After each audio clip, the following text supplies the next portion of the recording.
ಚಂದ್ರಬಾಬು ನಾಯ್ಡು ನಿವಾಸಕ್ಕೆ ಬಿಜೆಪಿ ಮುಖಂಡರೆಲ್ಲ ಹೋಗಿದ್ದಾರಂತೆ. ಹೋಗ್ಬಿಟ್ಟು NDA convener ನೀವೇ ಆಗಬೇಕು, ಸಂಚಾಲಕರಾಗಬೇಕು ಅಂತ ಅವ್ರಿಗೆ ಆಫರ್ ಕೊಟ್ಟಿದ್ದಾರಂತೆ. ಅವರು 48 ಗಂಟೆ ನನಗೆ ಸಮಯ ಕೊಡಿ, ನಾನು ತೀರ್ಮಾನ ಮಾಡಿ ಹೇಳ್ತೀನಿ ಅಂತ ಹೇಳಿದ್ದಾರೆ ಅಂತ ಸುದ್ದಿ. ಅದು ಸಂಚಾಲಕ ಹುದ್ದೆಗಿರ್ಬೋದು ನಾನು ಹೇಳ್ತಿರೋದು. ನಾಟ್ ನೆಸೆಸರ್ಲಿ ಅವಾಗ ಅವ್ರು ಹಂಗಾರೆ ಬಿಟ್ಟು ಹೋಗ್ತಾ ಇದ್ದಾರೆ, ಅವ್ರು INDA ಕೊಟ್ಟೋಗ್ತಾರಂತೆ ಅಂತ ಅಲ್ಲದೆ ಇರಬಹುದು. ದಟ್ಸ್ ಎ ಡಿಫರೆಂಟ್ ಇಶ್ಯೂ ಅದು. ಆಲ್ ರೈಟ್, ಆ ಕಥೆನ ನೋಡೋಣ ಆಮೇಲೆ. ಅದು ಏನಾಗುತ್ತೆ ಅಂತ ಯಾರೋ ಒಪ್ಪುಟಲ್ಲಿ ಏನೋ ಒಂದು ಮಾಡ್ತಾರೆ, ಮಾಡದೆ ಬಿಡಲ್ಲ.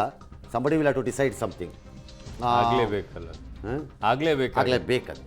ನಾಳೆ NDA ಮೈತ್ರಿ ಸಭೆ ಮಧ್ಯಾಹ್ನ ಸಂಜೆ ರಾತ್ರಿ ಇವತ್ತು ಖರ್ಗೆ ಅವರ ನಿವಾಸದಲ್ಲಿ ಇಂಡಿ ಕೂಟದ ಸಭೆ. ರಾತ್ರಿ 7 ಗಂಟೆಗೆ ಪ್ರಧಾನಮಂತ್ರಿ ಮೋದಿ ಅವರು ತಮ್ಮ ಪಕ್ಷದ ಕಚೇರಿಗೆ ಭೇಟಿ ಮಾಡುವ ಕಾರ್ಯಕ್ರಮ ಇದು.